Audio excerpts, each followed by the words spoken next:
மணிப்பூர் ஆயுத குழுக்கள் அமைதி உடன்பாட்டில் கையெழுத்திட்டுள்ளன. பாதுகாப்பு படை மையங்களில் தங்கள் ஆயுதங்களை ஒப்படைக்கவும் ஆயுத குழுக்கள் ஒப்புக்கொண்டுள்ளன. இதைத் தொடர்ந்து இம்மாதம் 13ஆம் தேதி மணிப்பூர் விரைகிறார் பிரதமர் மோடி. மணிப்பூருக்கு மோடி ஏன் போகவில்லை என்று இனி எவரும் கேள்வி கேட்க முடியாது.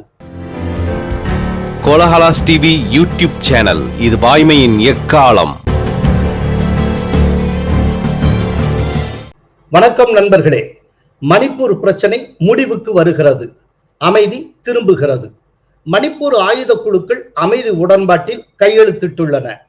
மணிப்பூரில் வன்முறையை கைவிட்டு அமைதி தீர்வுக்கு பணியாற்றவும் பிராந்திய ஒருமைப்பாட்டை பராமரிக்கவும் ஒப்புக்கொண்டு மத்திய மாநில அரசுகளுடன் 2 குக்கி ஜோ பழங்குடியின குழுக்கள் நேற்று வியாழக்கிழமை முத்தரப்பு உடன்பாட்டில் கையொப்பமிட்டன. குக்கி தேசிய அமைப்பு, அதாவது குக்கி நேஷனல் ஆர்கனைசேஷன், ஐக்கிய மக்கள் முன்னணி, அதாவது யுனைடெட் பீப்புள்ஸ் ஃப்ரண்ட் என்கிற 2 ஆயுத குழுக்களும் பதற்றத்துக்குரிய பகுதிகளில் இருந்து தங்கள் முகாம்களை வேறு இடத்துக்கு மாற்றிக்கொள்ள ஒப்புக்கொண்டுள்ளன. குக்கி தேசிய அமைப்பின் கீழ் 16 குழுக்களும் ஐக்கிய மக்கள் முன்னணியின் கீழ் 7 குழுக்களும் செயல்பட்டு வருகின்றன. இவை அனைத்தும் அமைதி உடன்பாட்டை ஏற்றுக்கொண்டுள்ளன. மணிப்பூரில் அமைதியை மீட்டெடுக்க அனைத்து தரப்புகளுடன் மத்திய உள்துறை அமைச்சகம் தொடர்ந்து பேச்சுவார்த்தையில் ஈடுபட்டு வந்தது. குக்கி தேசிய அமைப்பு, ஐக்கிய மக்கள் முன்னணி ஆகிய 2 குக்கி ஜோ பழங்குடியின குழுக்களின் பிரதிநிதிகளோடு மத்திய உள்துறை அமைச்சக அதிகாரிகள் டெல்லியில் நேற்று வியாழக்கிழமை முக்கிய ஆலோசனை மேற்கொண்டனர்.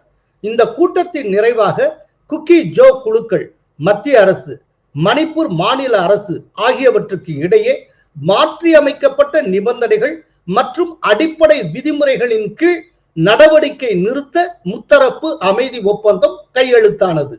ஒப்பந்தத்தின் முக்கிய அம்சங்கள் என்னென்ன என்பதை பார்ப்போம். 1. அடுத்த ஓராண்டுக்கு அமலில் இருக்கும் இந்த ஒப்பந்தத்தின்படி மணிப்பூரின் பிராந்திய ஒருமைப்பாட்டை பராமரிக்கவும் நிலையான அமைதி மற்றும் ஸ்திரத்தன்மைக்கான தீர்வை நோக்கி பணியாற்றவும் குக்கி அமைப்புகள் ஒப்புக்கொண்டுள்ளன. 2. பதற்றத்துக்குரிய இடங்களிலிருந்து தங்கள் முகாம்களை வேறு இடத்துக்கு மாற்றிக்கொள்ளவும் இந்த முகாம்களின் எண்ணிக்கையை குறைக்கவும் கிளர்ச்சியாளர்களில் வெளிநாட்டினர் யாரேனும் உள்ளனரா என்பதை கண்டறிய பாதுகாப்பு படையினரின் தீவிர கண்காணிப்பு பணிக்கு ஒத்துழைக்கவும் ஒப்புக்கொள்ளப்பட்டுள்ளது. 3. பாதுகாப்பு படை மையங்களில் தங்கள் ஆயுதங்களை ஒப்படைக்கவும் ஆயுத குழுக்கள் ஒப்புக்கொண்டுள்ளன. அடிப்படை விதிமுறைகளின் அமலாக்கத்தை கூட்டுக்குழு மூலம் கண்காணிக்கவும் விதி மீறல்களை கடுமையாக கையாளவும் ஒப்பந்தத்தில் வழிவகை செய்யப்பட்டிருக்கிறது. மேற்கண்ட குழுக்களுடன் முதன்முறையாக கடந்த 2008 அமைதி ஒப்பந்தம் கையெழுத்திடப்பட்டு பின்னர் நீட்டிக்கப்பட்டு வந்தது. இன மோதல் எதிரொலியாக கடந்த ஆண்டு ஒப்பந்தம் நீட்டிக்கப்படவில்லை. இப்போது மாற்றியமைக்கப்பட்ட நிபந்தனைகளின் கீழ் புதிய ஒப்பந்தம் கையெழுத்திடப்பட்டுள்ளது. அந்த நிபந்தனைகள் என்னென்ன என்பதை பார்ப்போம். 1. இரு குழுக்களும் வன்முறை மற்றும் தாக்குதல்களை முழுமையாக கைவிட்டு இந்திய அரசமைப்பு சட்டம் மற்றும் நாட்டின் சகல சட்டங்களுக்கும் கட்டுப்பட வேண்டும். 2. உள்நாட்டிலோ அல்லது வெளிநாட்டிலோ வேறெந்த ஆயுத குழுவுடனும் தொடர்பு வைத்துக் கொள்ளக்கூடாது. 3. இந்த நிபந்தனைகளை கடைபிடிக்கும் வரை 2 குழுக்களுக்கு எதிராக பாதுகாப்பு படையினர் நடவடிக்கை எடுக்க மாட்டார்கள். தெளிவான நிபந்தனைகளுடன் திட்டவட்டமான சாராம்சங்களுடன் அமைதி உடன்பாடு கையெழுத்தாகி இருக்கிறது. அமைதியை மீட்டெடுக்கும் வகையில் இந்த ஒப்பந்தம் கையெழுத்தாகி இருக்கிறது.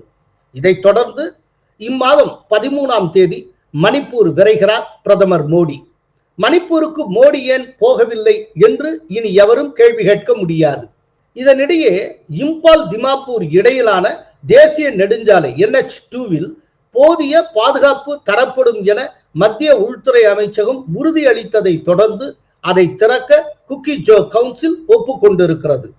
மணிப்பூரில் கடந்த 2023ஆம் ஆண்டு மைதேகு சமூகத்தினருக்கும் குக்கி பழங்குடியினருக்கும் இடையே பெரும் கலவரம் ஏற்பட்டு வன்முறை தொடர்ந்தது. 260க்கும் மேற்பட்டோர் உயிரிழந்தனர். ஏராளமானவர்கள் வீடுகளை விட்டு வெளியேறினர். அப்படி வெளியேறிய லட்சக்கணக்கானோர் தொடர்ந்து நிவாரண முகாம்களிலேயே தங்கி உள்ளனர். மணிப்பூர் முதல்வராக இருந்த பிரேன் சிங் இந்த ஆண்டு பிப்ரவரியில் பதவி விலகினார். இதையடுத்து சட்டப்பேரவை முடக்கப்பட்டு குடியரசுத் தலைவரின் ஆட்சி அமலில் உள்ளது. மாநில ஆளுநராக அஜய்குமார் பல்லா பதவி வகித்து வருகிறார். இந்நிலையில் அமைதி உடன்பாடு எட்டப்பட்டிருப்பதால் நிவாரண முகாம்களில் தங்கியிருக்கும் லட்சக்கணக்கான மணிப்பூர் வாசிகள் விரைவில் அவரவர் இடத்துக்கு திரும்ப வழி ஏற்பட்டிருக்கிறது. நன்றி, வணக்கம். கோலஹலாஸ் டிவி யூடியூப் சேனல், இது வாய்மையின் எக்காலம்.